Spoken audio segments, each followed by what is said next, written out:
How's it going, and welcome to No Fun Allowed's guide series on Candlekeep Mysteries, a 5th edition module. In today's video, we're going to be taking a look at the lore of Lurue, a excellent fairy tale adventure which is going to have your players flying through the pages. Of course, there is going to be a ton of spoilers, so players do not watch this, but DMs that want to deep dive into this excellent adventure, go ahead and stick around because we have a lot to cover. Our tale begins with your players uncovering a book, and this book is unlike any other book, except for apparently some of the books around here, because when your players open this thing up, they will discover that there will be a portal to a location, and this will be a portal to the adventure that your players are reading. Your players can uncover this book either because some avowed drops this book in front of them, or they're helping them out and they see this fantastical book, or they are looking up deities and the history of the Forgotten Realms and all that fun stuff. Your players will eventually find this book and they will be enamored by it. And of course, because you're playing D&D, you better tell your players that this is the adventure and they are going to read that book. Once they open up that book, your players are going to see that final text there that says, "When you're ready to proceed, turn to the next page." And when they do, a portal will open up and you can either have them walk into this thing or you can just have them get sucked into this thing, and then your players are on with the adventure. The thing about this adventure is it is a bit more lighthearted, not because of the content therein, but because this is a non-lethal adventure, as if anybody falls to 0 HP while in the book's demiplane, they are shunted out of the book's demiplane with 1 HP remaining, and thus nobody can die throughout the course of this adventure. Another important thing is that your players are essentially on a track. They're on a railroad that they're following.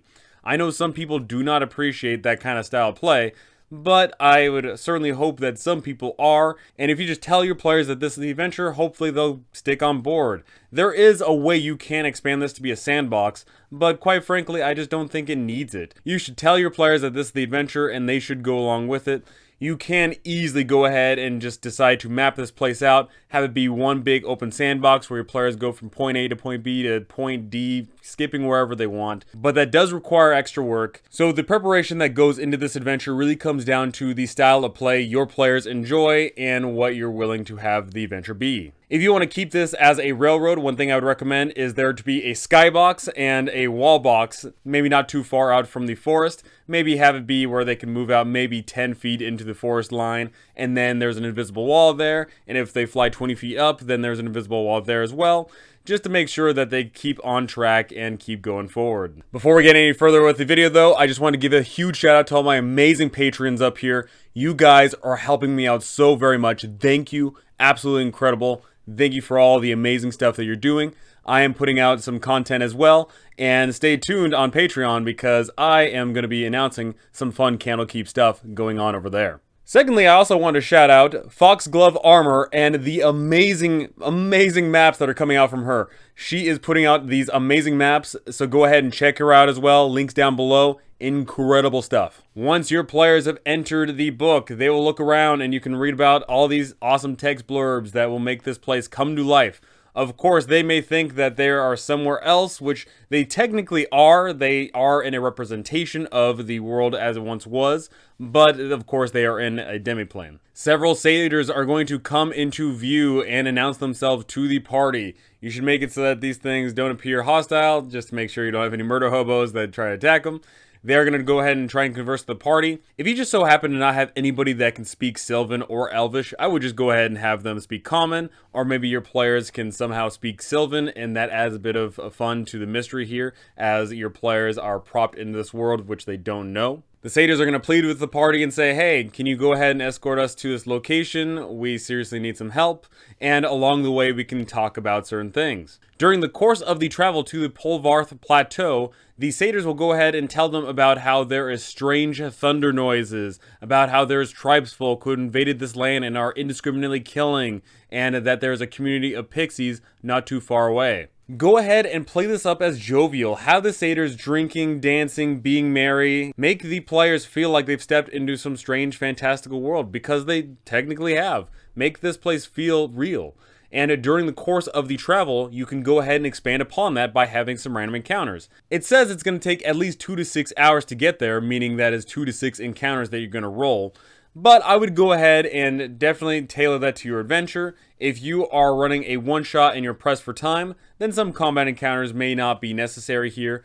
but you can go ahead and have some of the fun roleplay ones, because the roleplay ones, I think, definitely add to this location. Specifically, the wolves, the 4 injured wolves. If your players see that these wolves were attacked and are able to see them and even treat their wounds, they'll understand that there are some nasty people floating around here who are doing terrible things. During the combat encounter ones with the ravens, the wereboars, and the berserkers, I would go ahead and strongly iterate here that the monsters are not going to talk to the party at all whatsoever. Make it so that they seem brutish, they seem evil, they are not willing to give up, they will fight to the death, they will never talk. Just to make sure to add the sense of that there is some really bad stuff going on here. Eventually your players will learn that these are agents of Malar, but hopefully you can go ahead and keep that a mystery for a little bit longer. Once your players finally arrive to the Polvarth Plateau, they are going to meet with the tree ant Feanor. Feanor is, one, going to apologize for the satyrs and their wily and weird attitude, but two, Feanor is going to go ahead and tell the party there is something very bad going on here. The pool of eternal spring is being sullied, tainted by bloodlust. Feanor is going to strongly plead with the party to investigate what's going on there and put a stop to it, because this is tainting the land, and obviously there is some terrible stuff going on with a whole bunch of creatures being killed. In addition to that, your players will be given a potion of Hill Giant Strength for their endeavors to go out into the land, which is pretty cool. Very important to note here, though, is that this item will disappear once they leave this book. So if they don't use it during the course of this adventure, then it's wasted. That's something I probably would tell my players. If it's a one-shot, hopefully they're going to use all the consumables anyway. But if this is part of a regular campaign, I would go ahead and strongly emphasize that this is part of this world and it is not going to be present in the real world. Another important thing to note is if someone is holding this and they are killed in this adventure, then the item is just going to drop to the ground while the real self makes their way back to the Candlekeep. Moving along, your players are going to reach Dewlight, which is of course where we get this incredible art. Your players will come across Dewlight and see all the whimsical little sprites and fairies that are meandering about this place. Once your players arrive, they are going to be met by one Wheel Dolly, who is going to announce themselves in front of the rest of the party while the other sprites go ahead and hide away because they're presumably scared. Wheel Dolly will further explain that there is some nasty folk abroad, and they are in fact disciples of Malar the Beast Lord. Wheel Dolly will also go ahead and say, hey, please help us in our time of plight, as there are some terrible things going on near the Pool of Eternal Spring. Something important to note here is that Wheel Dolly is going to urge the party to continue along as quickly as they can, with no time to waste. But we're not given an actual time frame. In fact, later on in this adventure, we'll see that it states that your players can take a long rest and there is no retribution. So once again, that comes down to the kind of adventure that you want to run. I would say that if you do want to have this be a timed encounter, then perhaps you could have something fun later on. Maybe the longer your players take, the stronger the avatar of Lurue becomes, or perhaps more agents of the Beast Lord arrive, or you can just go ahead and keep it as is and keep them guessing. After taking Wheel Dolly's advice, your players will head out and quickly discover that there is a webbed path. This webbed path can prove pretty treacherous as they are going up against these webs. The party will have to make DC 12 dexterity saving throws to not be grappled in these terrible things. But here's the thing. The reason why these webs are here is because there's 4 Ettercaps waiting in the bushes, waiting to ambush anybody that gets struck. So the Ettercaps are cowardly, and it does make sense that they would ambush the party. But they probably would only ambush the party if the majority, if not everybody, got snagged in these things, and it goes ahead and strikes out against people that are restrained. But more than likely, you're going to have a whole bunch of people not get restrained by these things, or you're going to have people that just simply say, I burn the webs down or whatever, in which case you wouldn't need to bother yourself by having the Ettercaps attack. Because why would they attack a heavily armed party that is well prepared and obviously knows what they're doing? But if you want the combat to occur because you just want combat to occur, or everybody gets snagged in the webs, then for sure the Ettercaps are going to have a really strong start, as they're going to go ahead and hit anybody that is restrained. After making their way through the nasty webs, your players will stumble across a Hags Hovel, and it's here where your players will have a choice. Do they stay here and try and fight the hag and try and save everybody? Or do they think that they're too pressed for time and go ahead and continue on? I would leave this up to your players, as this is optional. This is an optional combat. It could drain your players' resources, but they do have something to gain. 1, the friendship of the Dryads, but 2, they also have some potions that they could earn. So we're not given an exact area on where the path starts, where your players arrive to on this map, and where the path continues on. I would simply say, for simplicity's sake, that your players start in that little open area to the south, and they emerge to see that Hags Hovel, and the path continues on literally right past her house up there where the name is, just to keep things simple. This forces your players to overhear the hag cackling inside and some scared noises, and this is where they're going to have that dilemma. Do they think that they have no time to waste at all, and they're just going to go ahead and skip by, or are they going to be big damned heroes and save the day? In Area 1, we have the dry well. Your players can skip by here, and if they look down, they won't see anything because the Grick, in fact, has a camouflage. But if they shine a light down there, or they're able to see, then they can see it. If your players stop by and look at this thing, then they may be ambushed by the Grick Alpha, which would be incredibly bad because these things love hurting people. If your players look down, then anybody with a passive perception of 14 is not surprised on this first round of initiative, but people who have a 13 or less passive perception are indeed surprised. Gricks are pretty damaging, but you know, these things are just HP pools and have a higher AC. So it really comes down to how hard your players can hit this thing. So for simplicity's sake, I would just have the combat occur where this thing reaches out of the well, but maybe during the course of the combat your players run away and this thing chases over land. That's perfectly fine. But your players can of course use the well to their advantage if they're smart enough. Maybe they use something to go ahead and shove it back down. Maybe your players do something creative and fun here. In Area 2, we have the Hag's Hut. And this is where Lane Dry Staggersoul is tormenting two poor little dryads. If your players wish to be stealthy, they can make a DC 15 stealth check to go ahead and sneak in and get the jump on her because she's too busy tormenting the dryads. But if your players announce themselves, then she'll be ready for a fight.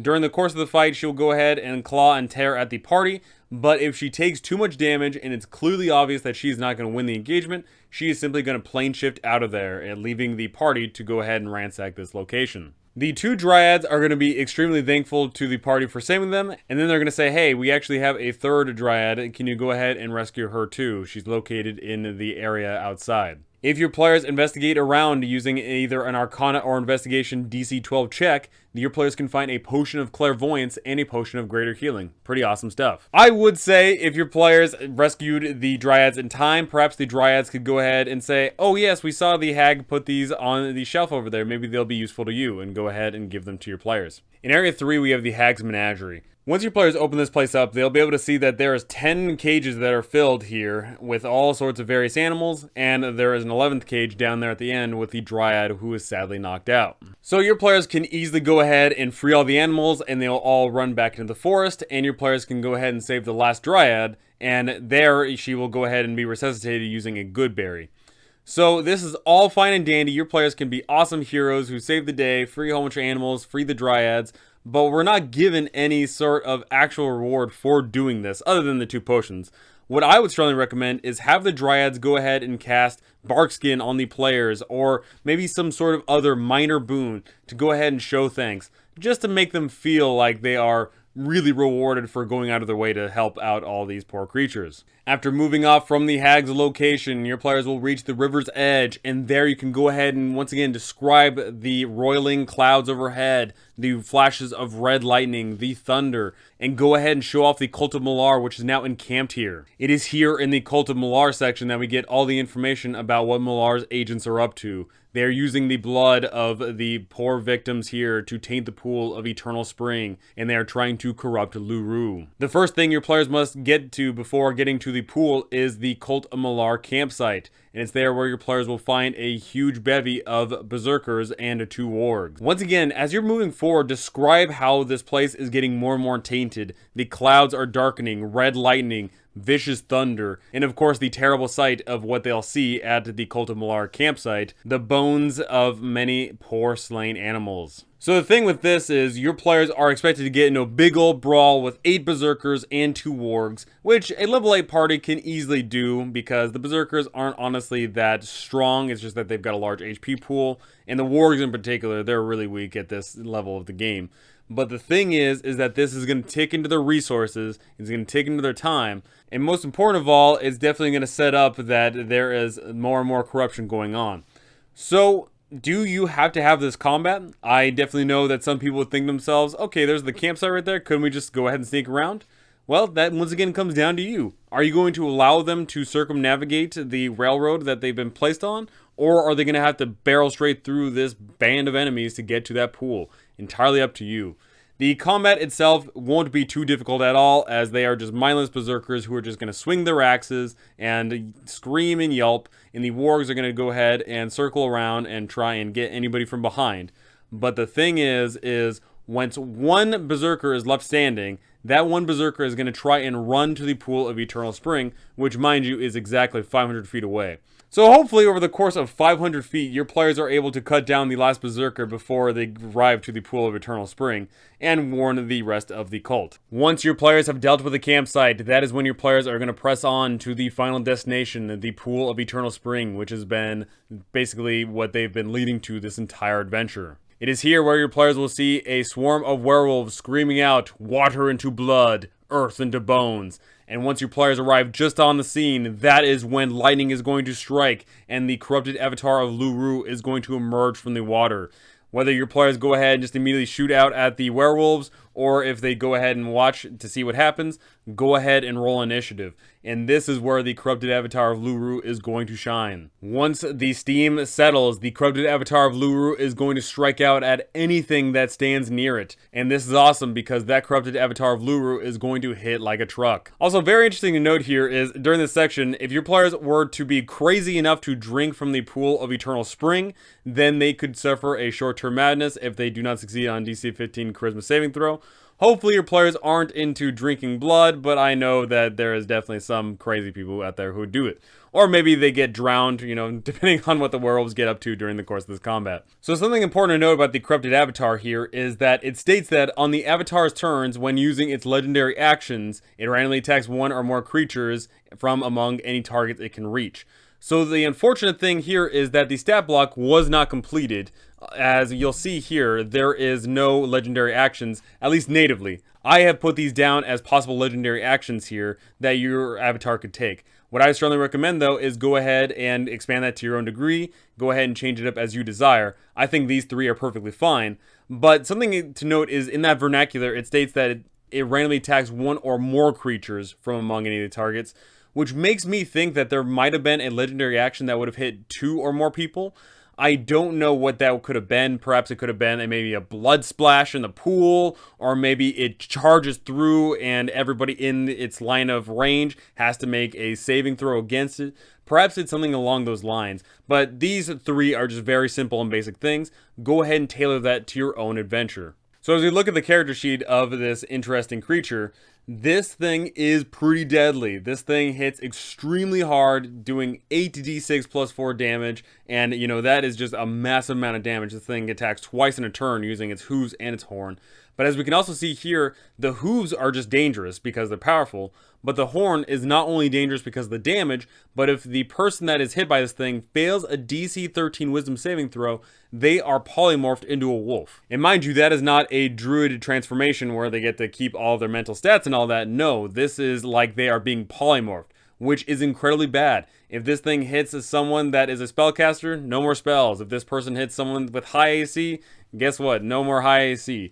So this is incredibly dangerous. But of course, the other flip side of this is that this thing is a glass cannon. It only has 90 HP, which, if you were to take a group of level 8 PCs that had a full rest and absolutely full resources, then yeah, they're going to blow this thing out of the water. So you either have to, 1, buff this thing's HP if your players are full up on resources, because a level 8 group will easily take this thing out in a single round of combat. Or 2, if they haven't gotten a long rest, then it should be fine so long as they spent a lot of their resources in previous engagements.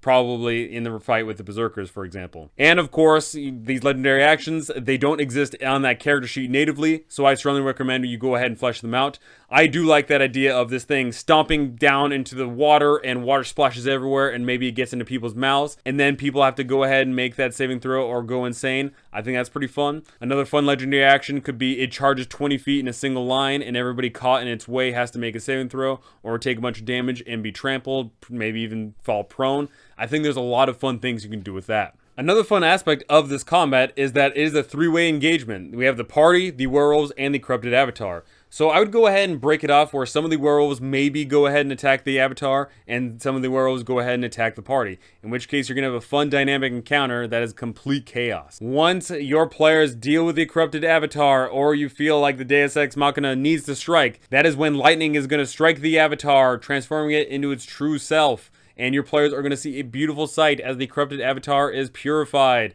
and the pool of eternal spring will go ahead and be absolved of all of its sins. This is a pretty awesome climactic scene, so I'd go ahead and expand upon the flavor text here. I would make it even more so and grandiose and totally awesome, and make your players feel like they contributed to this awesome engagement. And as the final scene ends, your players are going to be shunted out of the book, and they're going to get that nice little speech there at the end.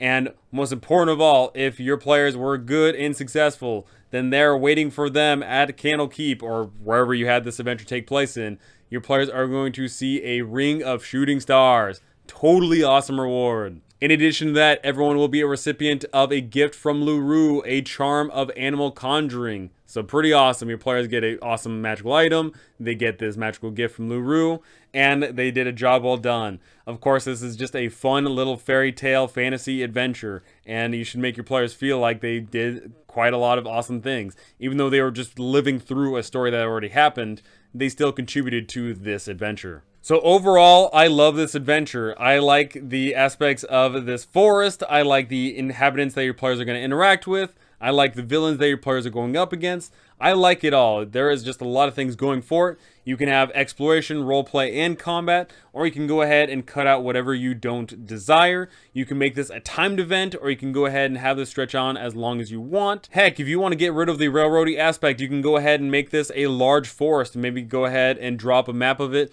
and go ahead and show off the plot points. And over the course of the adventure, your players will learn more and more about this forest as they continue along and choosing whatever direction they go in. There is a lot of great things to be had with this adventure, and I had an absolute blast running it, and I know you will too. So go ahead and tell me, are you going to run this purely as written? Are you going to add some things? Or are you going to take some stuff away? How are you going to handle all of the exploration? Is there going to be an invisible barrier, or is there going to be a big old sandbox for them to explore? Are they going to be rewarded for saving the day, or are they just going to play in this fairy tale adventure and that's the end of story? Go ahead and tell me all those things because I want to know. That's going to do it for me. Thank you for watching. Thank you for listening. Thank you to my amazing patrons. You guys are absolutely incredible. And I cannot wait to see you all in the next one.